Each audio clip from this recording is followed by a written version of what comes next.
Then it's time for today's perspective on the programme, and it is a play that, as the producers say, well, it really does stand the test of time. Despite being based on historical figures from the late 1980s, its central issues are that of terrorism, kidnapping, cultural bias and conflict. Here in Paris at the moment, Frank McGuinness's Someone Who'll Watch Over Me is being performed, centred around three people, an Englishman, an Irishman and an American. They've been captured in Beirut in Lebanon, drawing obvious similarities to the kidnapping of the Irish writer Brian Keenan and the British journalist John McCarthy. The play being put out by a bilingual theatre company that performs in both English and French. With me here on set is Les Clark, one of the company's founders, in fact, who plays the Englishman in the play, and also Damien McCann, who plays the Irishman. Thanks very much to both of you for coming in and talking to us. I'm going to start with you, Les. I actually came to see the play on Saturday night, enjoyed it very much. It's very moving. As you say, it really does kind of stand the test of time, doesn't it? It does. We first performed it 15 years ago, and it wasn't a new play then. Yeah. And we decided it's so good, it was time we did it again. And people just really get caught up in it. And of course when we did it 15 years ago, it was just around the start of the second or first Iraq war, and people didn't want to come and see it. They thought this is going to be a miserable play, but when they did, they get carried away with it, and it's a very uplifting play actually. It's not depressing at all. It's very sad in parts, and in other parts it makes you laugh. I mean, in a way, your character is kind of the fun part of it, isn't he? I mean, he's the sort of slightly buffoonish Englishman. Well, he's the butt of a lot of jokes on the part of the Irishman, particularly, because he's a bit prissy and a bit intellectual and so on. But yes, he's the origin of a lot of the fun, directed quite often against him, of course. Yeah.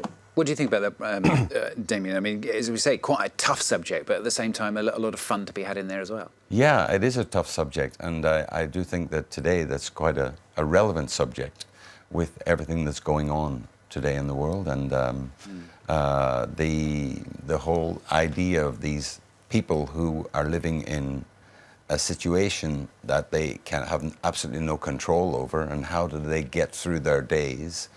The games they invent, the things that they have to do to stop themselves going mad, which can add a lot of humour to it, but at the same time there is still that underlying danger of, are we going to see tomorrow?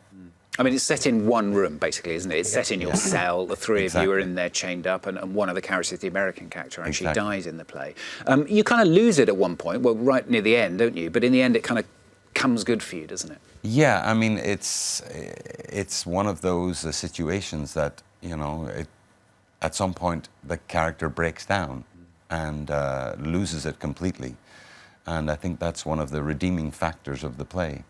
What I specifically like about the play is the fact that it puts the different characters who are from English, Irish and American, and it deals with the issues between these different cultures as if it was the same idea between let's say the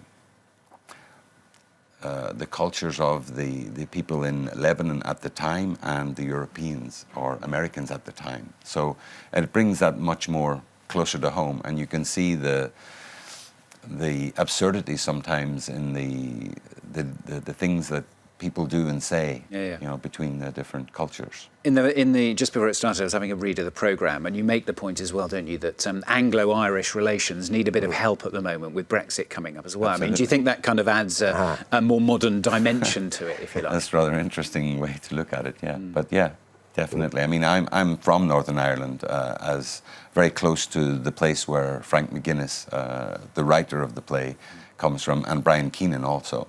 And I mean, the Brexit at the moment is obviously very forefront in our thoughts because of the hard and soft border discussion which is going on at the moment. Yeah. Let's talk about the bilingual theatre company as well. I mean, why a bilingual theatre company? What's the point, if you like? Well, I had this idea way back when there was an English theatre in Paris, in the Rue de Seine, Gallery 55 it was called, where I did a lot of work. And it just occurred to me then that we put plays on in English, and we had the theatre, the set and everything. And I used to think, if we did this play in French, we'd have a much, as well with the same actors, we would have a much bigger audience. And the idea is good. It doesn't work as easily as that, because when you do the show in French as well, you have a lot of competition in French at the same time. Whereas if you're doing a play in English, you may be the only play on in English. Yeah. So although we're thinking of doing this one in French as well, and the translator was there last night, in fact. You'd have to change bits of it, though, wouldn't you? I mean, You there were would a have lot to of change. references in there, for example, to Yeah. Virginia Wade, who was a British tennis player who won Desert Island Discs, which is a That's BBC right, Radio 4 programme. Yeah, you have to look at it carefully, and not every play is really worth doing in French as well. But we like to show French people plays which are acted in the English way and not in the French way, if you see what I mean. Quite a lot of French in the audience as well, though, actually, when I was there on Saturday. I mean, more English speakers than French, but some French as well. Yes, and we get a lot of Yeah, quite a people. few, actually, yeah. Which is gratifying. You like that the way that happens. Yeah. And what's next for the company? What else have you got up your sleeve? Well, there is another, for the autumn, nearer Christmas, there is a new one-man show, which I won't go into now, but it's probably going to be me. And we're looking at other plays to do. There's a lot of choice, and you've got to choose the right one. And it takes a lot of time to rehearse. We rehearsed this for about 2 months, so you can't just do one after the other. You've got to take a bit of time to rest and read. But we've got some ideas. We won't go into them now, but there is a one-man show which should be spectacular if it happens. If it happens. Yeah. And Damien, it's something that you hope to do a little bit more of as well, performing here in Paris? Oh, absolutely. I mean, I adore working with this company. I think that it's some of the best English acting that I've been able to do in Paris, and I'm looking forward to continue working with them. I should mention that we have a director who is excellent, very discreet and not flashy, but just a superb director, Trish Kessler. That's right. Carry on, Dan. Yeah.